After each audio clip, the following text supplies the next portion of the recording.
Hello friends, welcome to my channel. कैसे हैं आप सब? आशा करते हैं आप सब अच्छे होंगे और अपने फिजिक्स के पेपर की तैयारी अच्छे से कर रहे होंगे। तो फ्रेंड्स, आज की इस वीडियो में हम लाए हैं 12th क्लास की फिजिक्स के कुछ इंपॉर्टेंट क्वेश्चन। ठीक है, टॉप 25 क्वेश्चन, ऐसे क्वेश्चन जो लाए हैं आपके, जो आपके बुक से 1 to 14 चैप्टर के बीच में वे क्वेश्चन हैं सारे। और ये जो पेपर में पूछे आते हैं 2 मार्क्स में पूछे जाते हैं, तो यानी कि लगभग 8 से 10 क्वेश्चन ये पूछे जाते हैं। 8 से 10 क्वेश्चन ये आपसे पूछे जाते हैं। तो अगर 8 से 10 क्वेश्चन भी अगर पूछा है, मान लेते हैं अगर 8 क्वेश्चन पूछे जा रहे हैं, तो 8 गुणे 2 कितना हो गया आपके? 16 नंबर आपके पक्के हो गए। ठीक है, तो ये 16 नंबर बिल्कुल आपके फिक्स हो जाएंगे। तो इसको ज़रा इस वीडियो को स्किप किए बिना वीडियो को ध्यान से देखिएगा। ठीक है, पहला क्वेश्चन है आपका, क्या वैद्युत द्विध्रुव आघूर्ण की परिभाषा मात्रक व विमा लिखिए। ये क्वेश्चन आपसे बस केवल 2 नंबर में पूछा जाएगा। ठीक है, तो क्या है, आपको 2 नंबर के हिसाब से लिखना है, ज़्यादा लंबा चौड़ा भी नहीं लिखना है और ज़्यादा शॉर्ट भी नहीं लिखना है। ठीक है, तो आपको इस तरह से लिखना है कि एग्जामिनर आपको पहली बार में देख के समझ जाए कि बच्चे ने पढ़ा हुआ है। तो आपको उत्तर में क्या लिखना है? दो विपरीत आवेशों में एक आवेश का परिमाण तथा उनके बीच की अल्पतम दूरी के गुणनफल को वैद्युत द्विध्रुव आघूर्ण कहते हैं।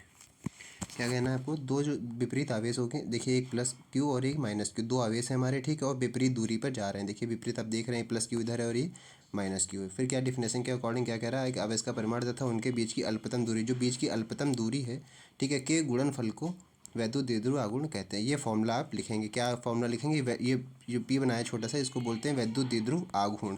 इसको बोलते हैं वैद्युत द्विध्रुव आघूर्ण। P equal to 2L multiply Q. L क्या है? इनके बीच की अल्पतम दूरी, और क्यू क्या है? क्यू इन दोनों का आवेश का परिमाण है। तो आप ऐसे ले सकते हैं, P equal to 2L multiply Q, या P equal to 2QL।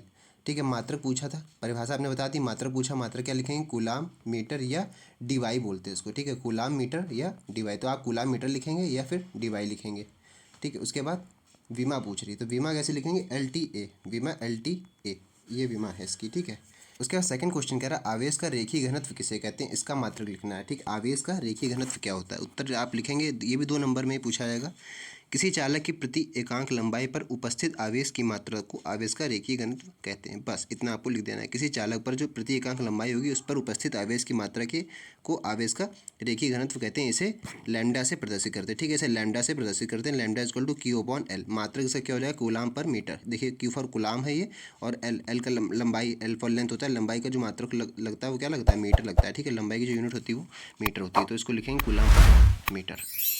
Third question कह रहा है, आवेश का पृष्ठ घनत्व किसे कहते हैं? इसका मात्रक लिखना है। आवेश जो होता है उसका पृष्ठ घनत्व क्या होता है, उसका आपको मात्रक भी लिखना है। तो ये ऐसे क्वेश्चन में आप क्या करेंगे? सबसे पहले आप डिफिनेशन लिखेंगे, उसके बाद मात्रक उसका लिख देंगे, बस और कुछ नहीं लिखना है। तो इसी चालक चादर की प्रति एकांक क्षेत्रफल पर उपस्थित आवेश की मात्रा को आवेश का पृष्ठ घनत्व कहते हैं। ठीक है, इसे सिग्मा से प्रदर्शित करते हैं। इसको जो आधा नल आप देख रहे हैं, आधा ना, ये आधा ना जो है, ये आधा ना को सिग्मा बोलते हैं। ठीक है, क्या बोला? से प्रदर्शित करते हैं।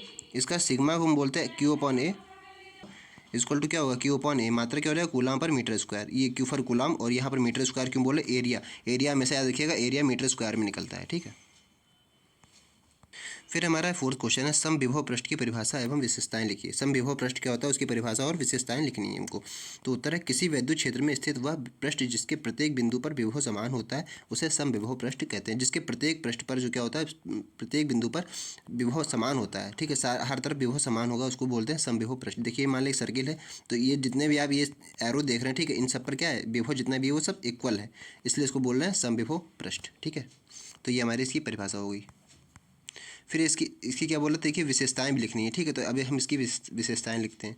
तो इसकी विशेषताएं क्या है, थोड़ी सी देख ली पॉइंट है। अगर ये 5 पॉइंट हैं, ठीक है, ये 4 पॉइंट हैं। 4 पॉइंट में आप जब याद करके जाएंगे तो आपको मुश्किल से वहाँ 2-3 याद रह जाएंगे, इसलिए आप पूरे पूरे पॉइंट नोट करिएगा। समविभव पृष्ठ के प्रत्येक बिंदु पर विभव समान होता है, सबसे पहला पॉइंट। आप इस वाले डायग्राम को देख के लिख सकते हैं। ठीक है, जो ये सर्किल मैंने बनाया है उस पर सारा इक्वल है, देखिए विभव। तो पहला पॉइंट तो आपको यहीं से याद हो गया। ठीक है, दूसरा पॉइंट क्या है? समविभव पृष्ठ विद्युत क्षेत्र के लंबवत होते हैं। ठीक है, लंबवत भी होते हैं। थर्ड है, दो समविभव पृष्ठ एक दूसरे को नहीं काटते हैं। देखिए यहाँ पर एक दूसरे को नहीं काट रहे हैं। ठीक है, ये अपनी जगह जा रहा है। ठीक है, ये देखिए, ये अपने अलग जा रहा है और ये अलग जा रहा है, ये अलग, ये अलग, ये ऐसे और ये ऐसे, अलग अलग जब जा रहे हैं, एक दूसरे को नहीं काटते हैं। ठीक है, उसके बाद फोर्थ है, किसी परीक्षण आवेश को समविभव पृष्ठ के एक बिंदु से दूसरे बिंदु तक ले जाने में किया गया कार्य शून्य होता है। एक बिंदु से दूसरे बिंदु में जो ले जाते हैं उस पर किया गया कार्य शून्य होता है। ठीक है, फिर हमारा पांचवा क्वेश्चन है लॉरेंज बल। ठीक है, पांचवा क्वेश्चन हमारा लॉरेंज बल क्या है, इसका वेक्टर रूप लिखिए। तो याद लिखिएगा, लॉरेंज बल बहुत इंपॉर्टेंट, वेरी वेरी इंपॉर्टेंट, इसको आप बोल सकते हैं, क्योंकि ये लॉरेंज बल हमेशा पूछा जाता है पेपर में, कहीं ना कहीं घुमा के क्वेश्चन डाल देते हैं, ठीक है। तो उत्तर इसका क्या लिखेंगे, जब कोई गतिमान आवेश किसी चुंबकीय क्षेत्र में गति करता है तो उस पर एक बल लगता है जिसे लॉरेंज बल कहते हैं, ठीक है। जब कोई गतिमान आवेश होता है उस पर एक चुंबकीय क्षेत्र में गति करा देते हैं उसे हम, तो उस पर एक बल कार्य करने लगता है, ठीक है, जिसे हम लॉरेंज बल कहते हैं। तो एफ इक्वल टू, इसका फॉर्मूला है F equal to Q V B sine theta, ये आपने पढ़ा होगा फिजिक्स में। तो इसका ठीक है, अगर इसका वेक्टर रूप लिखना चाहेंगे तो क्या लिखेंगे, एफ के ऊपर बार लगाएंगे इक्वल टू क्यू, क्यू के ऊपर देखिए डैश नहीं लगेगा, बाकी अंदर मल्टीप्लाई में वी मल्टीप्लाई बी पे साइन लगेगा डैश, और साइन थीटा गायब हो जाएगा। ऐसे इसका वेक्टर फॉर्म आप बना सकते हैं। फिर हमारा 6th क्वेश्चन, एम्पियर का परिपथीय नियम क्या है, ठीक है। एम्पियर का परिपथीय नियम क्या है, तो इस नियम के अनुसार किसी बंद परिपथ की सीमा के अनुदिश चुंबकीय क्षेत्र का रेखीय समाकलन बंद परिपथ द्वारा परिबद्ध कुल धारा का म्यू नॉट गुना होता है। इसके द्वारा जो ये आपने क्वेश्चन जरूर देखी होगी, ठीक है। ये समाकलन होता है म्यू नॉट, और ये B dot D L equal to किसके बराबर हो जाएगा, म्यू नॉट आई के बराबर हो जाएगा, ठीक है। ये एम्पियर का परिपथीय नियम होता है, ठीक है। थोड़ा जल्दी जल्दी देख लेते हैं क्योंकि क्वेश्चन ज़्यादा है, ठीक है। तो वैद्युत चुंबकीय तरंगे क्या है, इनके गुण लिखिए, ये मोस्ट इंपॉर्टेंट क्वेश्चन है, ठीक है। मैंने लिखा हुआ है मोस्ट इंपॉर्टेंट क्वेश्चन है, वैद्युत चुंबकीय तरंगे क्या है। इसका उत्तर आप लिखेंगे, ऐसी तरंगे जिनके संचरण के लिए माध्यम की आवश्यकता नहीं होती उन्हें वैद्युत चुंबकीय तरंगे कहते हैं, ठीक है। वैद्युत चुंबकीय तरंगे वो होती है जिनके संचरण के लिए कोई माध्यम की आवश्यकता उनको नहीं होती है। इसमें वैद्युत क्षेत्र तथा चुंबकीय क्षेत्र एक दूसरे के लंबवत कंपन करते हैं, ठीक है। जो वैद्युत और चुंबकीय क्षेत्र होते हैं वो एक दूसरे के लंबवत रहते हैं, ठीक है, एक दूसरे के लंबवत रहते हैं, इस तरह से परपेंडिकुलर बोल सकते हैं आप, ठीक है। गुण क्या है इसका, ये तरंगे प्रकाश के वेग से चलती हैं, इनके संचरण के लिए माध्यम की आवश्यकता नहीं होती है, ठीक है, लिखा ही हुआ था। थर्ड, इनकी ऊर्जा वैद्युत तथा चुंबकीय क्षेत्र में विभाजित होती है। चौथा पॉइंट है, ये तरंगे त्वरित आवेशित कणों द्वारा उत्पन्न होती हैं, ठीक। फिर 8th क्वेश्चन है, स्वप्रेरण गुणांक की परिभाषा तथा मात्रक लिखिए। ये भी इंपॉर्टेंट क्वेश्चन है, इसको चाहें तो आप, ये भी मोस्ट इंपॉर्टेंट क्वेश्चन, इसको अगर चाहें तो आप इसको कहीं स्क्रीनशॉट लेके रख लीजिए या इसको कहीं पर उतार लीजिए। उत्तर इसका लिखेंगे, किसी कुंडली का स्वप्रेरण गुणांक कुंडली में चुंबकीय फ्लक्स ग्रंथिकाओं के बराबर होता है जबकि कुंडली में एकांक धारा प्रवाहित हो रही हो। जब कुंडली में केवल एकांक धारा प्रवाहित हो रही हो तब जो है स्वप्रेरण गुणांक कुंडली में चुंबकीय फ्लक्स ग्रंथिकाओं के बराबर होता है। इसका ये फॉर्मूला लिख सकते हैं, L equal to E small E upon delta I by delta T. यदि delta I by delta T equal to 1 होगा तो एल इक्वल टू क्या हो जाएगा, ऑटोमेटिक ई हो जाएगा, ई अपॉन 1 होगा, ठीक है। जब ये पूरा 1 हो जाएगा तब क्या हो जाएगा, ई अपॉन 1, यानी ई अपॉन 1 को हम लिख सकते हैं एल इक्वल टू ई, ठीक है। और इसका मात्रक क्या होता है, इसका मात्रक होता है हेनरी, ठीक है। और भाई एल है स्वप्रेरणा, स्वप्रेरणा का मात्रक क्या होगा, हेनरी। विमा इसकी क्या लिखेंगे, M L two T minus two A minus two, ये इसकी विमा है, ठीक। 9th क्वेश्चन है, अन्योन्य प्रेरण गुणांक की परिभाषा तथा मात्रक लिखिए। अन्योन्य प्रेरण की परिभाषा एवं मात्रक लिखना है। तो प्रेरण की गुणांक की परिभाषा क्या है, एक दूसरे के पास रखी दो कुंडलियों के बीच अन्योन्य प्रेरण गुणांक द्वितीय कुंडली में फ्लक्स ग्रंथिकाओं की संख्या के बराबर होता है जबकि प्रथम कुंडली में एकांक धारा प्रवाहित हो रही हो। यानी कि एम, यहाँ इसको एम से रिप्रेजेंट करते हैं, याद रखिएगा। जो स्वप्रेरण गुणांक होता है उसको हम लोग एल से दिखाते हैं, ठीक है। स्वप्रेरण गुणांक जो होता है उसको हम लोग एल से दिखाते हैं, एंड जो अन्योन्य प्रेरण होता है उसको हम लोग एम से दिखाते हैं, ये बात का ध्यान रखिएगा आप, ठीक है। तो एम इक्वल टू हो जाएगा E two upon del I by del T. तो अगर del I by del T equal to 1 होगा तो एम इक्वल टू क्या ले सकते हैं, ई टू, है ना, ई टू। और इसका भी मात्रक हेनरी होगा, ठीक है, जैसे ऊपर स्वप्रेरण का था इसी तरह इसका भी मात्रक हेनरी होगा और इसकी बीमा होगी M L two T minus two A minus two, ठीक है। बीमा दोनों की समान होती है। उसके बाद है 10th क्वेश्चन, लेंस के अपवर्तन के लिए न्यूटन का सूत्र लिखना है और उसके बाद प्रयुक्त संकेतों का अर्थ भी बताना है। तो न्यूटन के लिए लेंस के अपवर्तन के लिए न्यूटन का जो सूत्र है वो हमारा ये है, x1 dot x2 equal to f1 dot f2, या यहाँ पर आप ऐसे लिख सकते हैं वेयर करके, है ना, जहाँ क्योंकि अर्थ बताना है ना, तो यहाँ आप लिख सकते हैं x1 इक्वल टू प्रथम फोकस से वस्तु की दूरी, x2 है द्वितीय फोकस से वस्तु की दूरी, ठीक। फिर यहाँ 11th क्वेश्चन है, प्रिज्म के पदार्थ का अपवर्तनांक का सूत्र लिखिए, प्रयुक्त प्रतीकों का अर्थ भी बताना है। प्रिज्म के पदार्थ का अपवर्तनांक है जो उसका भी सूत्र लिखना है हमको। तो आई है A plus del M by two, ठीक है, I equal to A plus del M by two और R equal to A by two. यहाँ पर पहले फॉर्मूला आप देख लीजिए, एन इक्वल टू क्या लिखेंगे, sine A plus del M by two upon sine A by two, और इसका प्रतीकों का अर्थ भी लिखना था। आई का हमने इधर लिख दिया, आर का इधर लिखा हुआ है, और ए क्या है, ए इक्वल टू क्या है, प्रिज्म कोड, एन क्या है यहाँ पर अपवर्तनांक है, एंड डेल एम जो देख रहे हैं अल्पतम विचलन कोण है, ठीक है। फिर 12th क्वेश्चन, दूरदर्शी की विभेदन क्षमता से क्या तात्पर्य है। दूरदर्शी होता है खगोलीय दूरदर्शी हो चाहे सूक्ष्मदर्शी हो, ठीक है, कोई भी दूरदर्शी होगा उसके लिए विभेदन क्षमता से क्या तात्पर्य है। तो दूरदर्शी द्वारा दूर स्थित दो समीपवर्ती वस्तुओं के प्रतिबिंब को अलग अलग स्पष्ट देखने की क्षमता को दूरदर्शी की विभेदन क्षमता कहते हैं। विभेदन क्षमता बराबर क्या होगा, विभेदन क्षमता बराबर 1, ठीक है, 1 अपॉन विभेदन क्षमता, और यहाँ पर क्या होगा स्मॉल डी, ठीक है, यहाँ पर क्या होगा स्मॉल डी अपॉन 1.22 लैम्डा, या डी बराबर क्या लिख सकते हैं, अभिदर्शक लेंस का द्वारक जो होता है, ठीक है। 3 क्वेश्चन है, परावर्तित दूरदर्शी की विशेषताएं क्या है। परावर्तित दूरदर्शी की विशेषताएं लिखनी है। तो पहला पॉइंट है, परावर्तित दूरदर्शी में चमकीला प्रतिबिंब बनता है। सेकंड पॉइंट है, परावर्तित दूरदर्शी से बने प्रतिबिंब में वर्ण विपथन का दोष नहीं होता है, ठीक है। इतना ही आप लिख सकते हैं। ये क्वेश्चन भी इंपॉर्टेंट है। देखिए लेंस के द्वितीय फोकस की परिभाषा लिखिए। उत्तल लेंस के फोकस, ठीक है, उत्तल लेंस के द्वितीय फोकस की परिभाषा लिखनी है हमें। तो देखिए उत्तल लेंस आपके सामने बना हुआ है, इसकी डिफिनेशन आप लिख सकते हैं। मुख्य अक्ष के समांतर चलने वाली प्रकाश की किरण अपवर्तन के बाद मुख्य अक्ष को जिस बिंदु पर काटती है उस बिंदु को द्वितीय फोकस कहते हैं।